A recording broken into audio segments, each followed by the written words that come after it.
Petrol versus diesel. Today let's talk about the main differences between buying a petrol and a diesel version of a vehicle.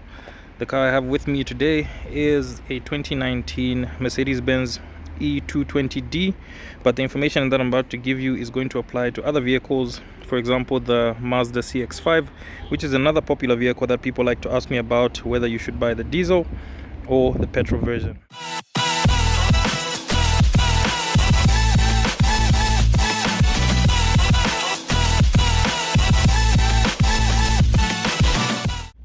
So the first thing that you have to consider when trying to buy a petrol or a diesel version is that the diesel version will normally cost more than the petrol vehicle, and that's generally because the design of the diesel engines and how they are built is a bit more complex than the way petrol engines are built. So that tends to give the price of the diesel car more cost on that end. So it's more about how the engine is built, and that's what really contributes to the cost.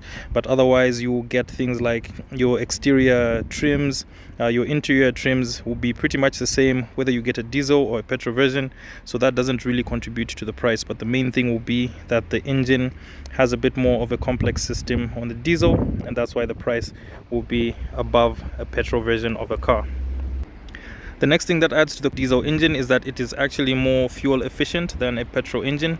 So for example, in the Mercedes-Benz E220D, you get a fuel consumption on the diesel version of 4.2 liters to 100 kilometers, while the petrol version, which is the E200, will give you around 6.3 liters to 100 kilometers. And so you can see that with the diesel variant of the car, you will actually be able to save more fuel, but you actually only save more fuel in the diesel variant when you're going over longer distances. So if your lifestyle comprises of making longer trips like Brian Chanda, where you're delivering phones all over the city, you're picking up your salaula from the bus station, going back and making other round trips, then you will really benefit from having a diesel engine rather than getting a petrol engine. Other thing that you need to consider between the two is that the petrol variant will generally have more power than the diesel, but on the side of having more torque, the diesel will have more torque. But the technology has really advanced in diesels and petrols, so the gap is actually becoming much closer than it used to be. For example, the E220D that we have here, this I believe is the 2-liter turbocharged diesel engine. It makes around 194 horsepower and 400 newton meters of torque, while a similar spec 2-liter turbocharged petrol will make around 197. So the power ratings are pretty much similar, but also the characteristics of a diesel engine is that it has higher torque. So this has 400 newton meters of torque, while the petrol one would have around 300 or just like. So what happens there is, if you do things like towing, obviously you might not do that on something like this Mercedes-Benz, but like the Mazda CX-5 that I mentioned before, if you want to carry the whole family, load your bags in the back of the car, full of luggage as well at the back, and maybe even put something on the trailer, whether you've got a bike or something like that, you will see the benefits of the higher torque rating on the diesel variant, because that won't really make the car feel like it's struggling, whereas a petrol powered car, which has the lower torque value, will feel like it's kind of struggling to pull all that weight.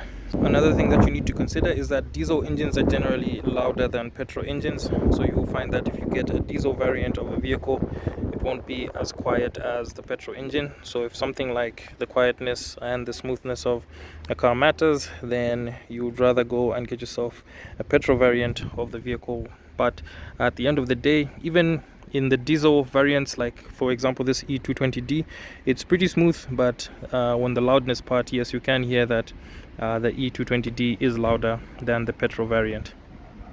So the other thing that you need to consider is the maintenance cost on the vehicles. Generally, a petrol engine will have a lower maintenance cost than a diesel, but also the other thing that you need to remember is that diesel engines will require less maintenance than petrol engines, because the engines in diesel are actually built to be very robust. So the likelihood of them having problems before a petrol engine is very low.